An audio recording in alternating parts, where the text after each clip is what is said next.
Bueno, buenas tardes chicos. Vamos a hacer ahora el problema 1 de evaporación.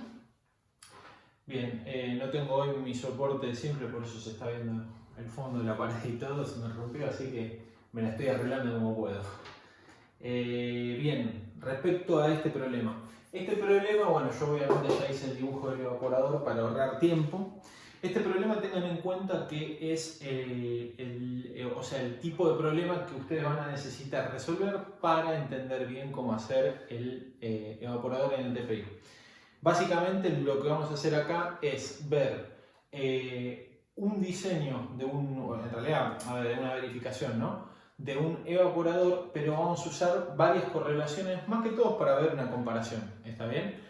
Tengan en cuenta que ustedes a la hora de hacer el TPI no hace falta que hagan todas las correlaciones que vamos a ver, sino que nosotros vamos a elegir, y de hecho es lo que determinamos en la cátedra, vamos a elegir una correlación en particular, que yo después le voy a decir, y una forma de verificar el correcto diseño, que también lo voy a decir después, ¿está bien? Así que nosotros acá lo vamos a ver todo totalmente tipo explayado el ejercicio. Sepan que en realidad tienen que hacer solamente una sola correlación y un solo método de verificación, ¿está bien? Ahora después cuando haga el ejercicio me van a entender. Bien.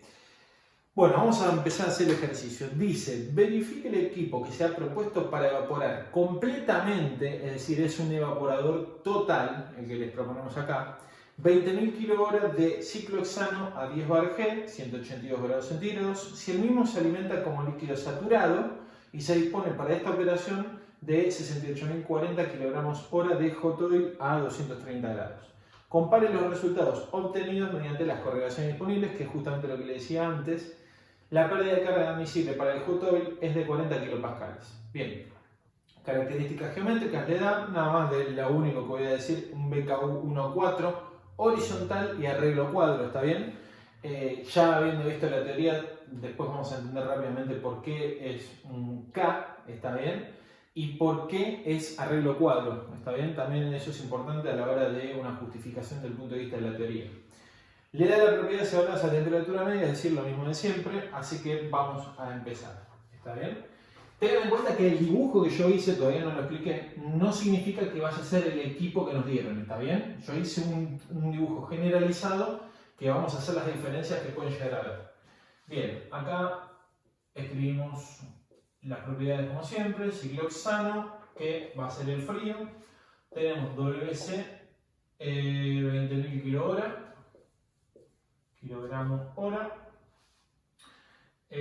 temperatura de entrada 182 grados centígrados, dice que es líquido saturado, temperatura de salida va a ser 182 grados centígrados también, va a salir como vapor saturado, entonces acá le pongo evaporación total, y esperen que cambio el marcador, me equivoqué de marcador.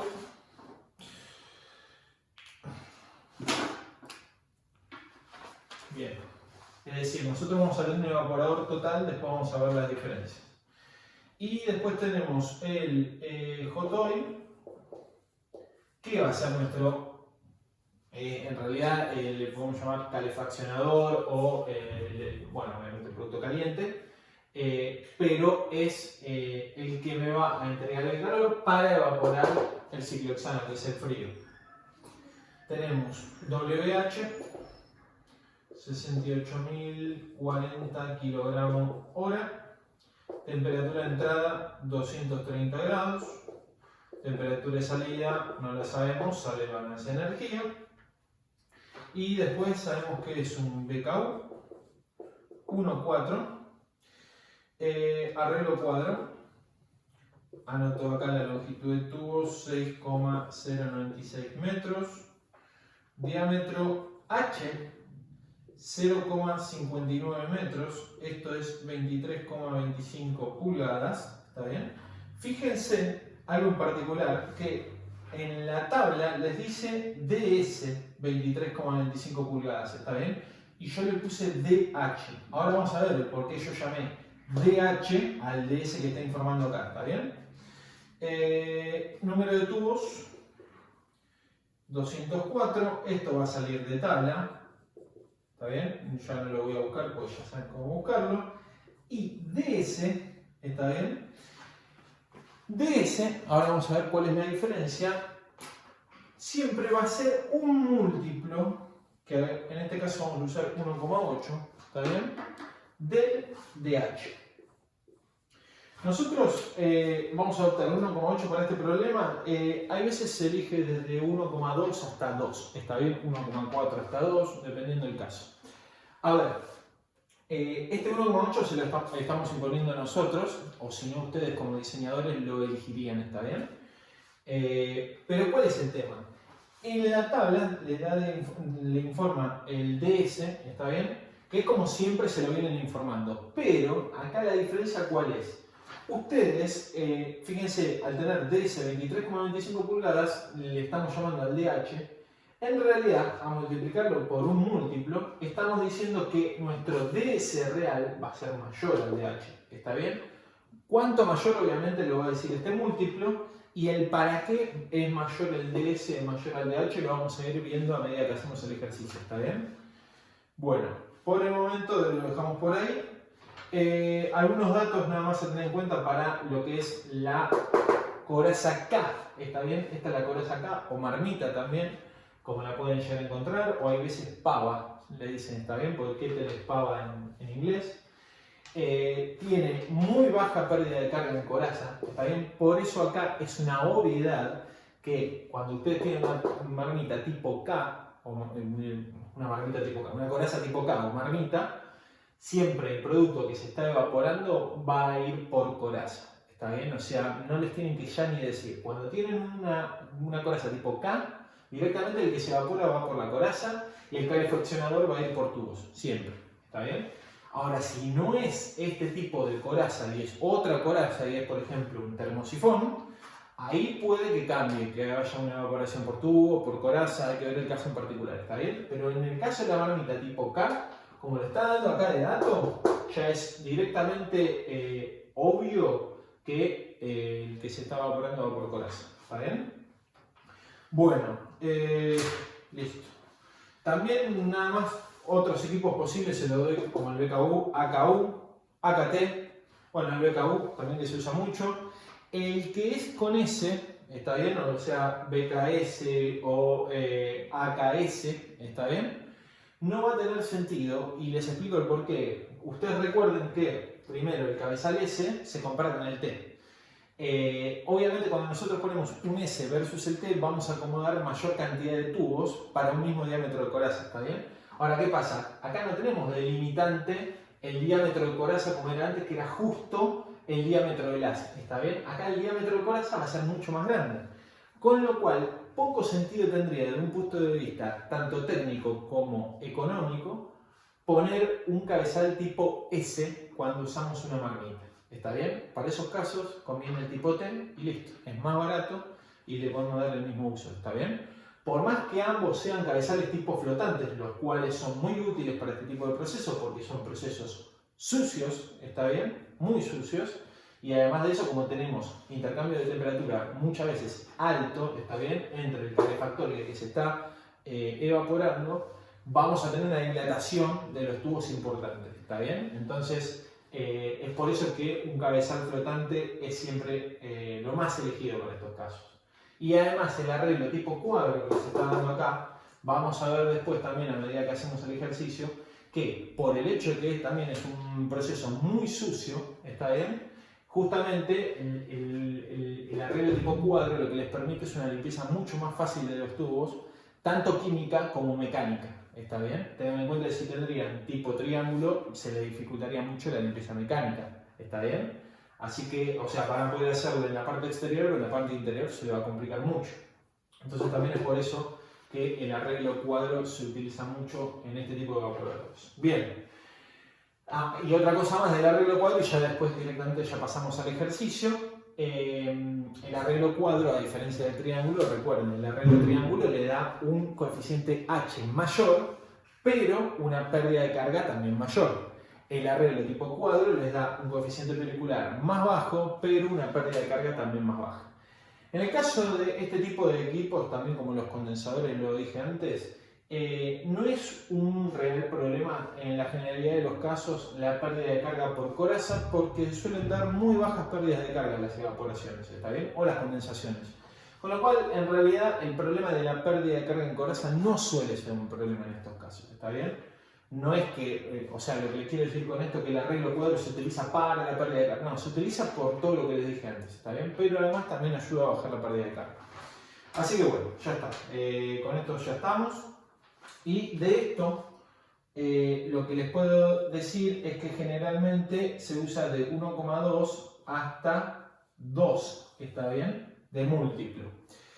Hay una palabra que se las quiero decir directamente porque la tengo acá anotada, ¿está bien?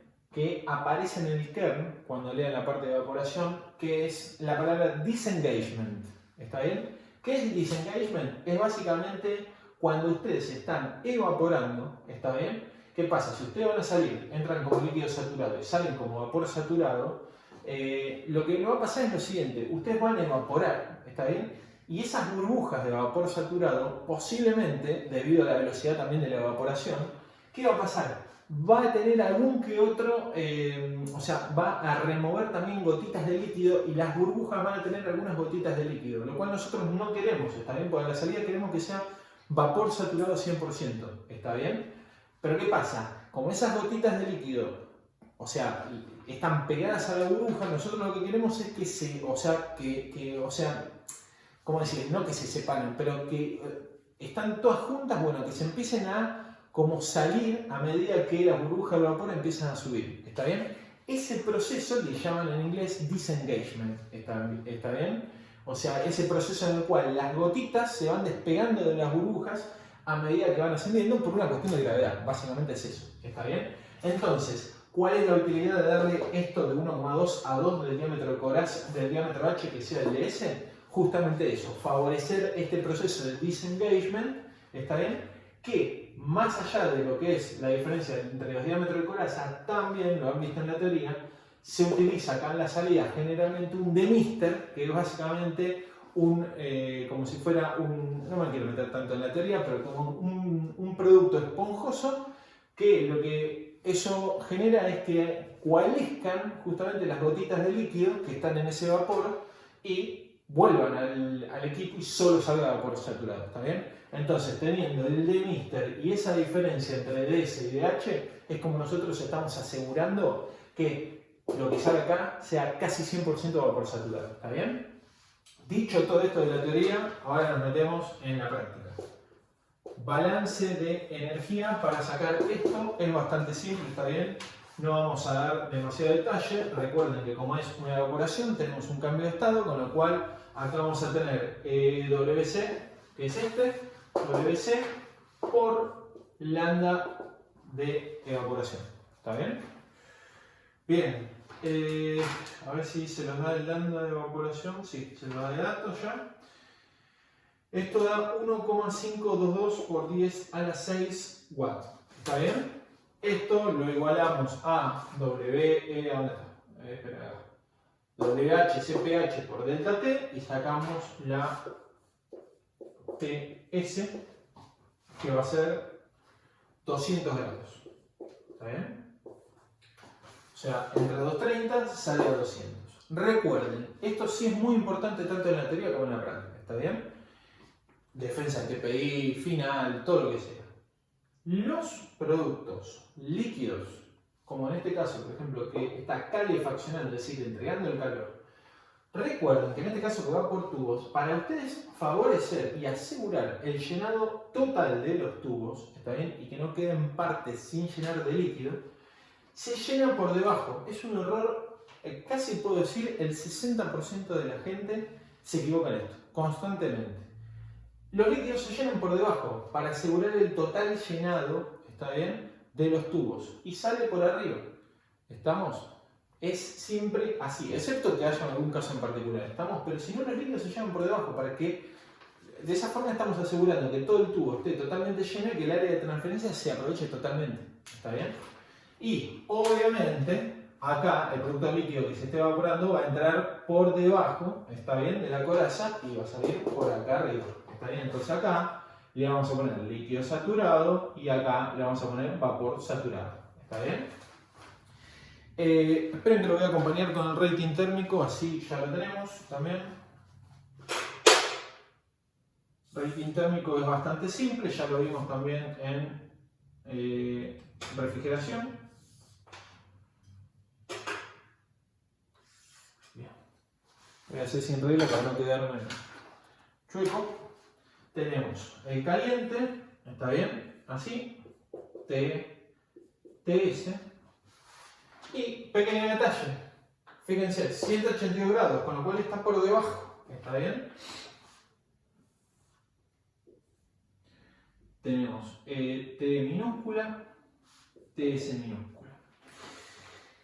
Pequeño detalle, se los dije algo que parece una tontería, el que 182 está por debajo, porque es muy común también que el error que cometen por apuro es que ponen el que se está evaporando por encima, ¿está bien? Porque lo piensan como que el que se evapora es que está más caliente, entonces va por encima. No, chicos.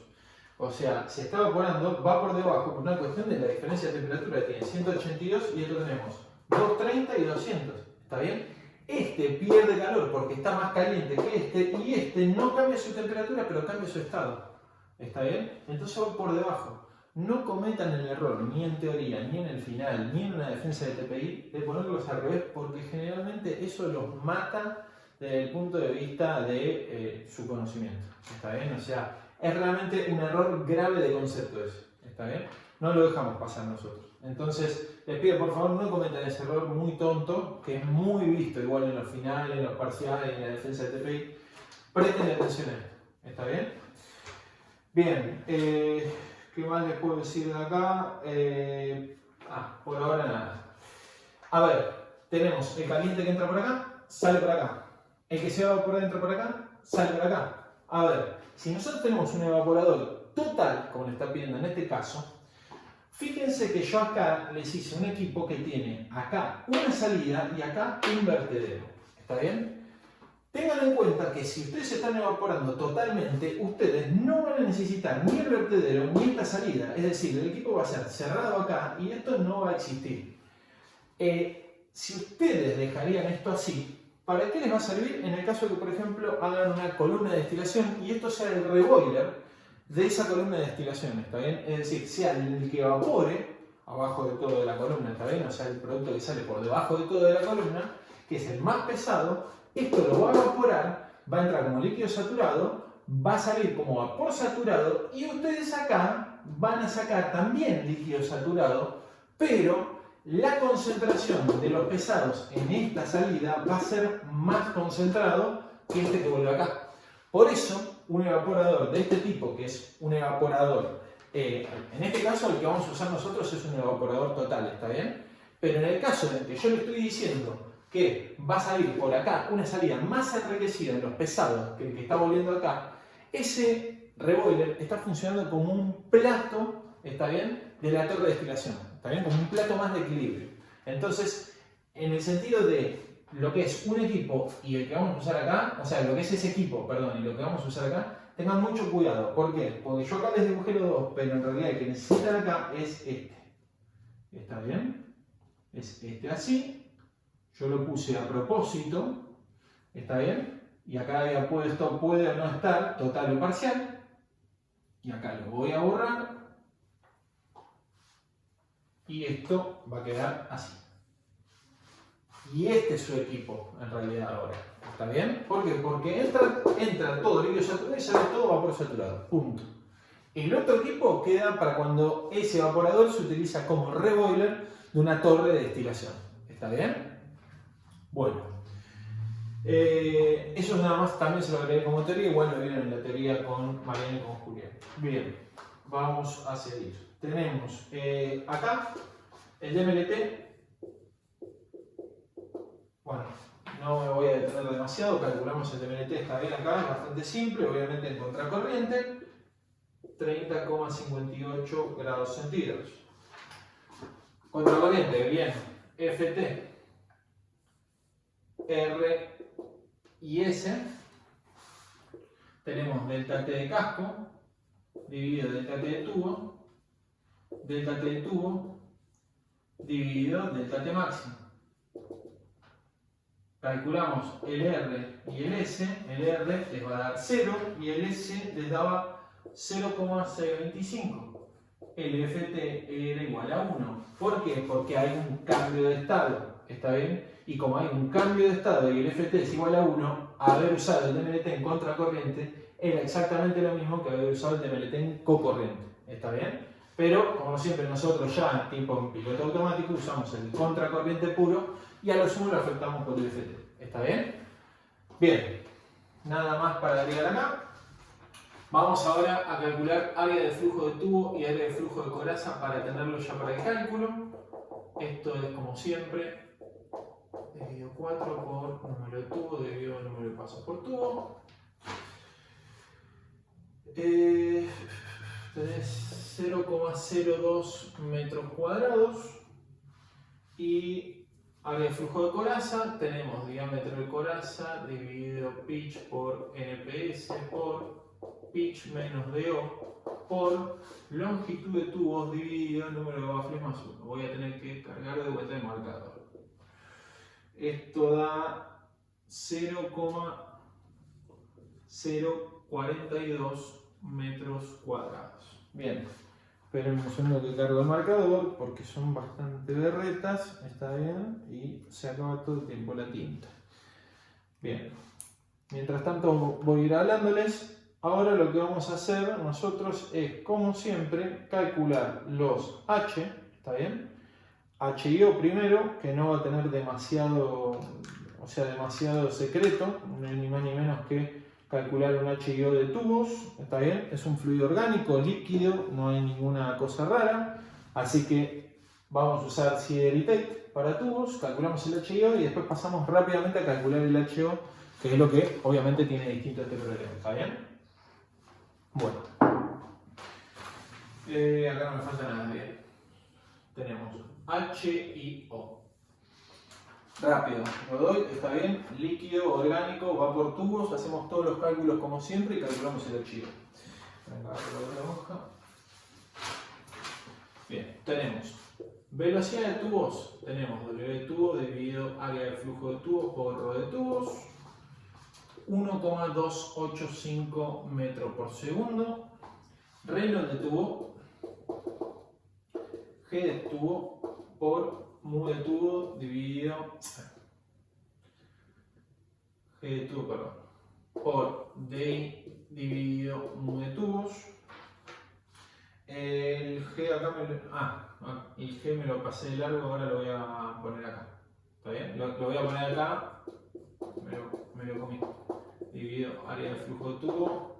Tenemos 966,26 kilogramos sobre metro cuadrado segundo. Vean que acá el G pasó a ser, como siempre, kilogramos sobre metro cuadrado segundo. ¿Está bien? A diferencia de condensación. Esto tenemos 31.401. Es turbulento, ¿está bien? Bien, entonces calculamos por Sideritech el Nusselt de tubos 0,027 por Reynolds de tubo a la 0,8 por Pran de tubos a la 1/3 por Phi de tubos a la 0,14. Por ahora lo consideramos 1 porque tenemos las propiedades evaluadas a temperatura media. ¿Está bien? Entonces por ahora es 1. ¿Está bien? Bien, Nusselt les queda Nusselt de tubos 263,128 y esto es igual al HI por DI sobre K de tubos.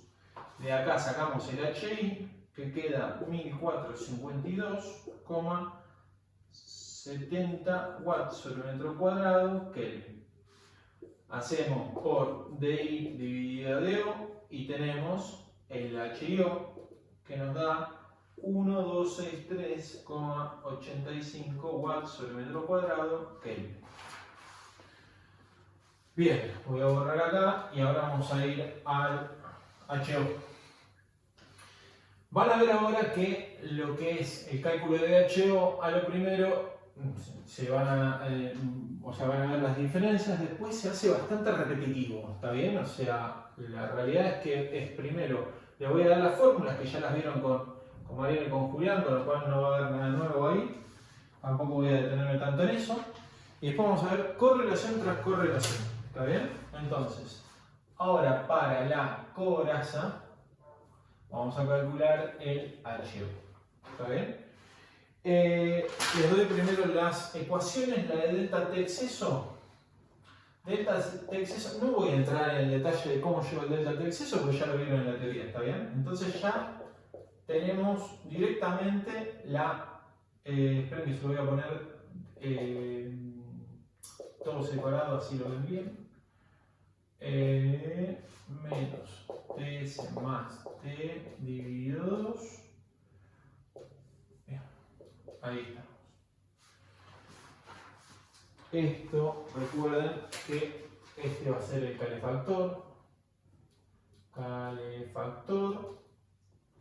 Y esto en realidad de acá es T de saturación o similar. Vamos a poner T de saturación media, ¿está bien? Para que por las dudas recuerden que en la realidad la salida va a tener una leve diferencia de temperatura a medida que estamos evaporando. ¿Por qué? Por la pérdida de carga, ¿está bien? Aplica exactamente lo mismo que condensación porque es un cambio de estado, más allá de que estemos evaporando. Bien, delta T exceso tenemos ahí. Y bueno, también tenemos que delta T exceso es TW menos T de saturación, ¿está bien? Delta T exceso es un valor que vamos a utilizar mucho en evaporación, que en definitiva que es cuánto más caliente tengo la pared de la superficie calefactora con respecto a la temperatura de saturación de ese fluido, ¿está bien? Es decir, cuánto delta T en exceso, es decir, cuánta temperatura en exceso estoy entregando por encima de la temperatura de saturación, ¿está bien? Bien, y después tenemos el... esperen que... a ver si tengo alguna correlación más para darle... No, por ahora no. Bien, esto lo vamos a usar siempre, ¿está bien?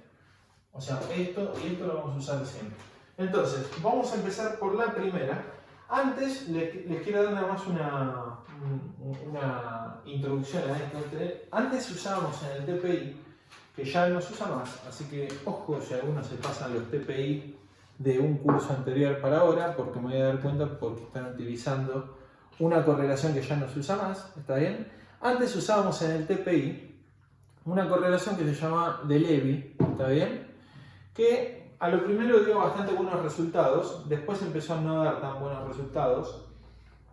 Y el por qué es porque básicamente hacíamos una lectura gráfica, ¿está bien?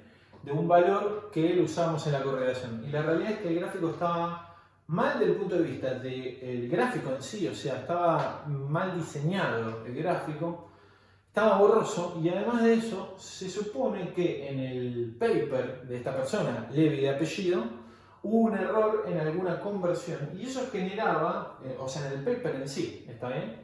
Y eso generaba que tengan equipos a veces o muy sobredimensionados o muy subdimensionados, ¿está bien? Entonces, como fuimos viendo estadísticamente que daban mal los equipos a pesar de que estaban bien hechos los cálculos, decidimos en la cátedra cambiar y utilizar otra correlación, que ahora les voy a decir cuál es la que utilizamos para el TPI, para reemplazar la de Levy, ¿está bien? Pero sepan que existe una correlación que se llama correlación de Levy, que no la vamos a utilizar acá. Vamos a empezar directamente por otra, que sí se puede llegar a utilizar, pero no va a ser la que utilicen en el TPI, que es la de Foster y Suber. Vamos a llamarle FZ para después utilizarlo en el gráfico. Bien, sepan que esta está en sistema internacional, las unidades, ¿está bien? Y fíjense que es bastante sofisticada, por decirlo de alguna forma. Esperen que lo voy copiando. Ustedes ya la tienen, ¿está bien? Pero fíjense lo que es.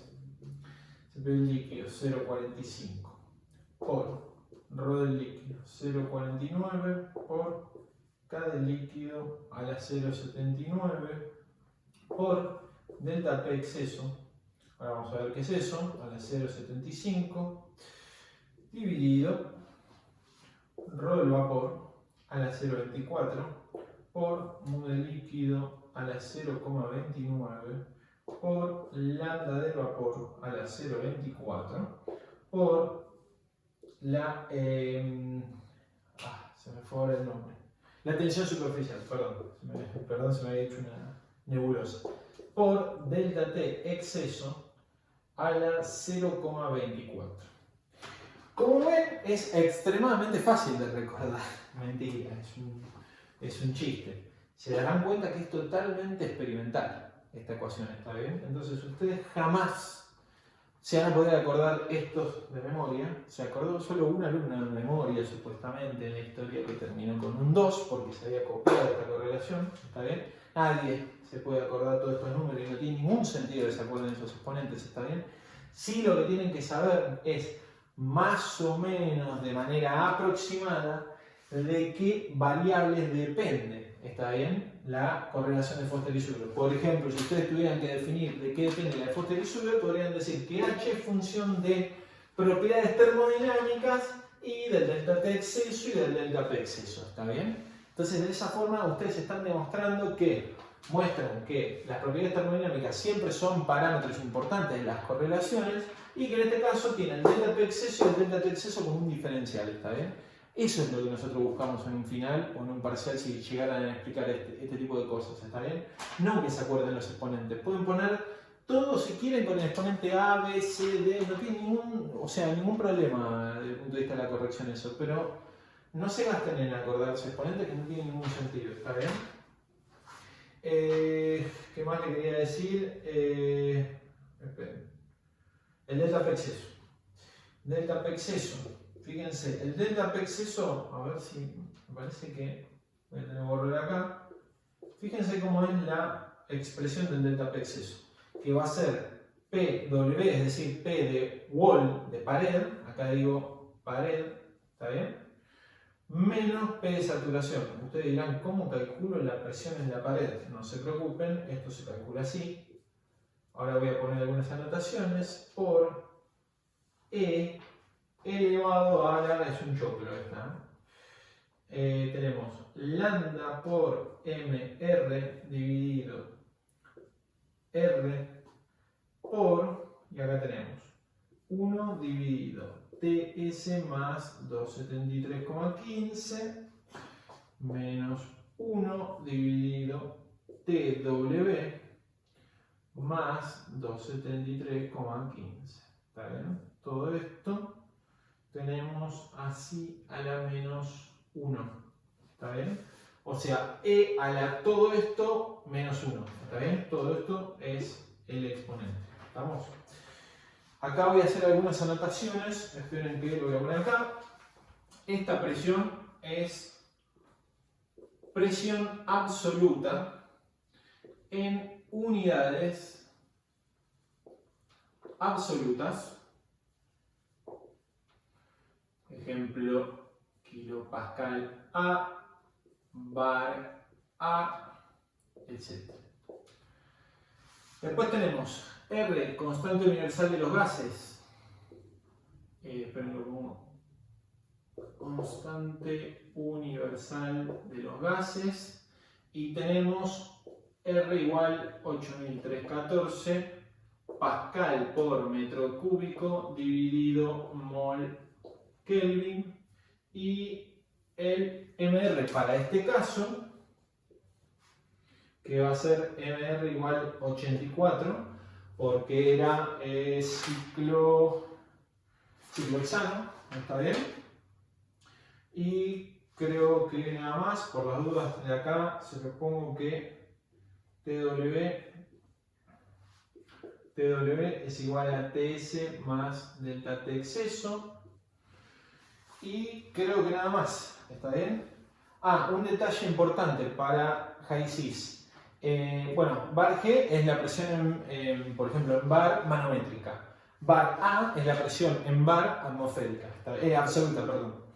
Hi-Sys siempre, para que lo tengan en cuenta, les da presiones absolutas, ¿está bien? Recuerden, se lo pongo por acá, presión manométrica igual a presión absoluta menos presión atmosférica.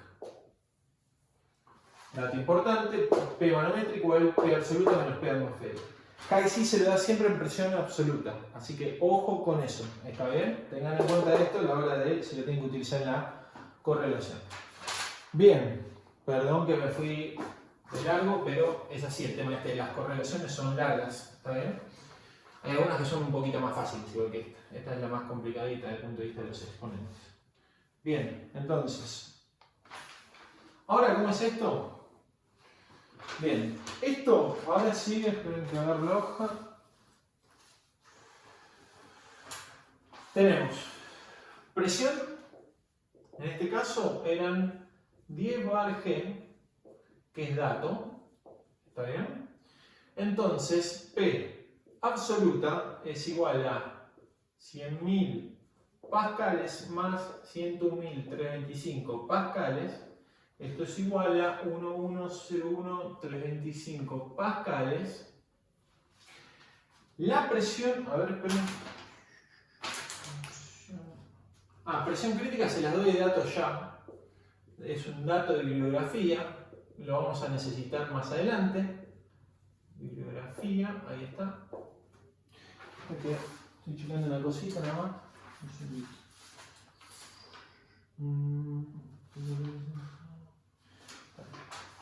Tenemos 405.0000 pascales. Ustedes la presión crítica la van a sacar obviamente del HISIS, ¿está bien? Yo le doy el dato de la bibliografía para el caso de este ejercicio, ¿está bien? Y ahora vamos a ver el método iterativo para calcular el HO, ¿está bien? A ver, el método es bastante simple, no tiene demasiada complicación, no es tan difícil como condensación, con lo cual van a darse cuenta que es bastante rápido, ¿está bien? Siempre vamos a tener un método iterativo que se lo voy a escribir ahora y le voy a hacer las diferencias cuando lo necesitemos. Primero, lo que vamos a tener siempre es un HO propuesto, ¿está bien? Fíjense, HO propuesto, Uclean, después tenemos delta T exceso, después tenemos delta P exceso, después lo hago acá, HFZ y después HO comparado con HFZ. Es bastante simple acá porque no hay tanto para hacer. Es decir, nosotros proponemos un HO. Con ese HO calculamos el Uclean. Con ese Uclean vamos al delta T exceso allá porque el delta T exceso tiene Uclean y HO como variables que van a ir cambiando en el método iterativo. Con eso vamos al delta P exceso, que se lo puse allá. Y con eso, con el delta P exceso, vamos a calcular mi nuevo HFZ. Y luego que hacemos, calculamos el porcentaje de error. Acá cuando pongo HO2.HFZ es porcentaje de error menor al 2%, ¿no? Para la convergencia. Nos fijamos cómo da el HFZ comparado con el HO que nosotros proponemos. Si el error es menor al 2%, ya cierro la iteración, ¿está bien? Y va a dar bastante rápido la iteración, ¿estamos? Bien. Me dirán ustedes, ¿qué valor de HO asterisco proponemos? Bueno, por ahora les voy a dar el dato, y ustedes dirán, che, ¿de dónde lo sacaste, Cristian? Bueno, después van a ver en el gráfico de Kern, que lo vamos a usar más adelante, de dónde lo saqué, ¿está bien?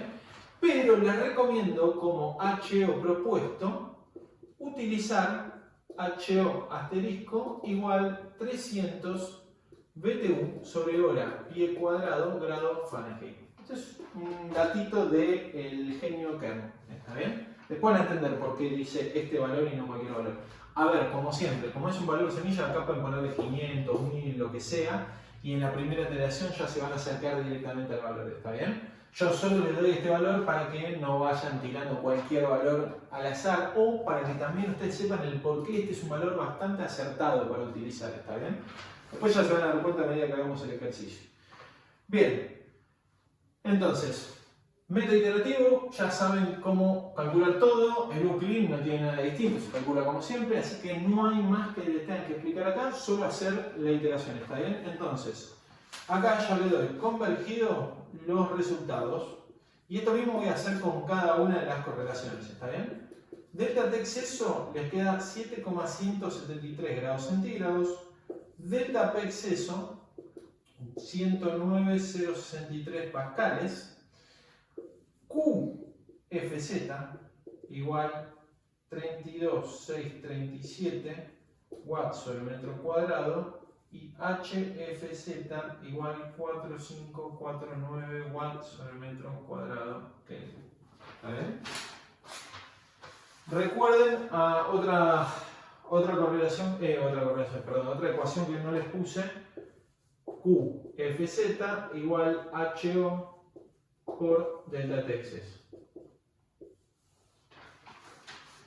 Esto lo vamos a utilizar bastante seguido, ¿está bien? Cómo pasar del H por delta T exceso al Q. Esto es una ecuación general, más allá de que lo usamos para Foster y Suber, también lo utilizamos junto con el delta T exceso y el delta P exceso para varias correlaciones, ¿está bien? Tienen más o menos esta forma siempre, ¿estamos? A lo sumo vamos a ver más adelante que puede aparecer quizás en el delta T exceso algún exponente, pero es eso propio de cada correlación, ¿está bien? Para esta correlación, por ejemplo, el QFZ se calcula HO, que vamos a poner obviamente el HOFZ, por delta T exceso, ¿está bien? Bueno, me meto un mal. Bien. Ya tenemos entonces todo. Hago acá un parate para que puedan sacar una foto, para que puedan frenar el video, perdón. Y ahora pasamos a la de Rosenau. Si les preguntaran acá en la teoría o en un final, ¿qué tiene de particular Foster y Suber? Y básicamente que se usa el delta P exceso, y usa casi todas las propiedades termodinámicas que conocemos o que utilizamos comúnmente en ingeniería, ¿está bien? O sea, básicamente es ultra experimental, muy experimental, ¿está bien? Pero lo que tiene es que está como relacionándome todo, ¿está bien? No está casi dejando nada de lado. Eso es lo bueno que tiene Foster y Suber. Pero es extremadamente experimental, ¿está bien? O sea, lo que vamos a ver nosotros al final de este ejercicio es que cuando yo les comparo una correlación con la otra, vamos a ver que los valores para una y la otra son totalmente distintos, no tienen ningún tipo de relación entre uno y otro, ¿está bien? Eso quizás les va a llamar la atención, pero después van a entender el porqué. Y el porqué obviamente es porque básicamente cada uno de los autores de estas correlaciones tomaron distintas variables a la hora de definir sus correlaciones, ¿está bien? Entonces no es que tal es mejor que el otro, no, cada uno tiene su porqué y si uno utiliza tal método es importante también decir, bueno, usamos tal correlación, ¿está bien? Bueno, la otra correlación, esperen que lo quiero escribir bien, Rosenau, ahí está. Correlación de Rosenau, ¿está bien? Primero le doy la correlación y después explico el método de iteración y todo como siempre. Q de Rosenau, fíjense que la correlación ahora les calcula el Q, ¿está bien? No les calcula el H como vimos antes. Tenemos mu del líquido por lambda de vapor. Una cosa importante que me olvidé antes de explicarle. Esperen, lambda de vapor. Líquido, ¿está bien? Líquido saturado, vapor saturado, ¿está bien? Tengan en cuenta cuando busquen las propiedades de no equivocarse en poner en la de líquido, la de vapor y en la de vapor la de líquido, ¿está bien? En este caso la de vaporización es un caso aparte, ¿no? Pero, por ejemplo, en la anterior, la de Foster y Suber, que tienen todas las propiedades termodinámicas habidas y por haber, tengan cuidado con eso porque les produce bastantes problemas a la hora después de cerrar la iteración, ¿está bien? Tengan mucho cuidado. Bien. Esto es por raíz cuadrada de G, la gravedad, por ρ líquido menos ρ vapor, dividido la tensión superficial del líquido por, y esperen que acá borro, este factor que tenemos, el Cp líquido por el delta T exceso, dividido lambda de vaporización por, y este factor lo voy a resaltar, CSF, ¿está bien? Ahora voy a explicar qué es, por Cp del líquido de vuelta, por mu del líquido dividido K del líquido, a la N. Ahora vamos a ver qué factor es ese N. Esto es al cubo. Esperen que esto lo pongo acá para que no se equivoquen. Pongo así, ahí, perdón. Pongo TE, así no se equivocan. ¿Está bien? Esperen, que lo pongo más fuerte ahí. Ahí. Les quería decir, Cp por un líquido dividido K, se habrán dado cuenta que es el Prandtl, ¿está bien? Pero se los pone así porque la correlación lo escribe así, no le pone Prandtl, es lo mismo. Pero está evaluado con este exponente n. ¿Qué van a usar de n? ¿Qué números van a usar para n? N igual 1 solo para agua y n igual 1,7 para orgánicos. En este caso tenemos un orgánico, vamos a utilizar 1,7. ¿Está bien? Bien.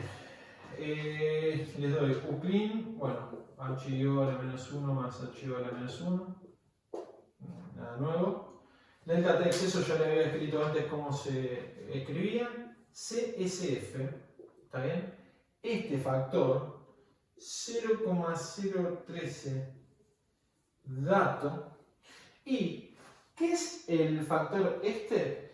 Es un factor que es la gran diferencia que tiene en cuenta la correlación de Rosenau comparado con otras, que me relaciona no solo las propiedades termodinámicas como la utilizan los otros, sino que también es el que más hace foco en la relación que tienen el par de fluidos, ¿está bien? No es que nada más dice, bueno, ¿qué estoy evaporando? No es un orgánico, punto. No, es el orgánico y agua, o el orgánico y tal otra cosa que de fluido calefactor.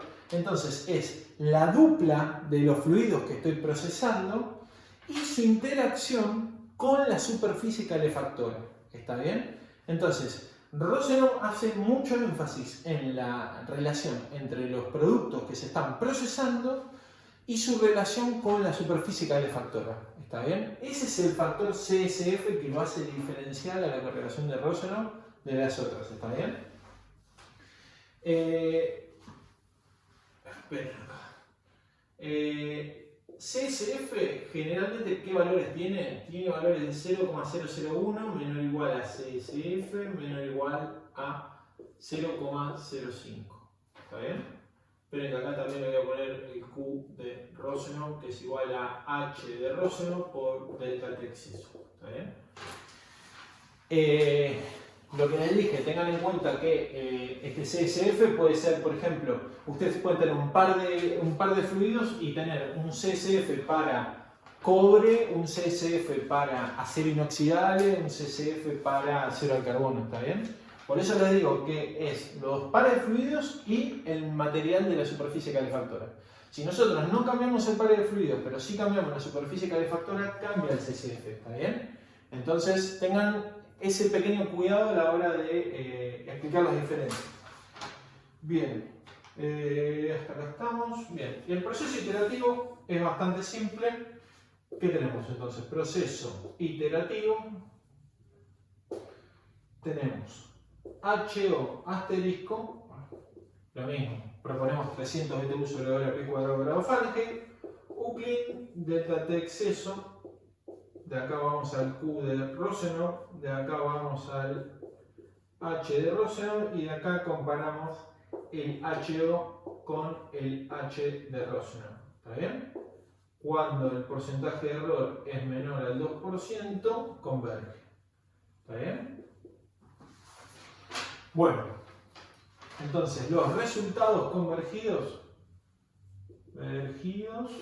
tenemos delta T exceso igual 15,6 grados centígrados, Q de Rosenau 21877 watts sobre metro cuadrado y H de Rosenau 1403 watts sobre metro cuadrado Kelvin. ¿Está bien? Me voy a tomar un mate y tengo eso. Bien. Hasta acá pienso que no deben tener ninguna duda.